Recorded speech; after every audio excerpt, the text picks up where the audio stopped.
Good morning mga friends. Si EJ Bravo na naman. 1 ano na ngayon, 1 AM na ngayon dito sa Korea, no? Kakain kami ni Big Heart. Late kaming kumain kasi natulog kami. Sumali kami ng live ng mga sisi. Shoutouts kay Madam Jane Alvarado. Napakasolid mong magpaangat.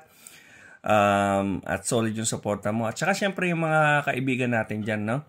So kakain tayo ng sardinas na merong kangkong yata ito eh.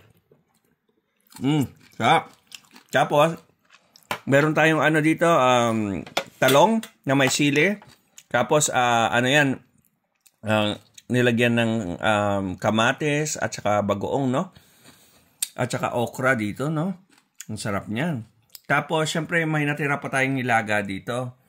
Nasa baho. Kaya marami akong makakain ngayon, guys. Hindi na siguro ako magtitinidor. At kakamayin ko na to para marami akong makain, no, guys. Kaya kain na tayo, guys. Thanks for watching. Bye-bye you. Deuces.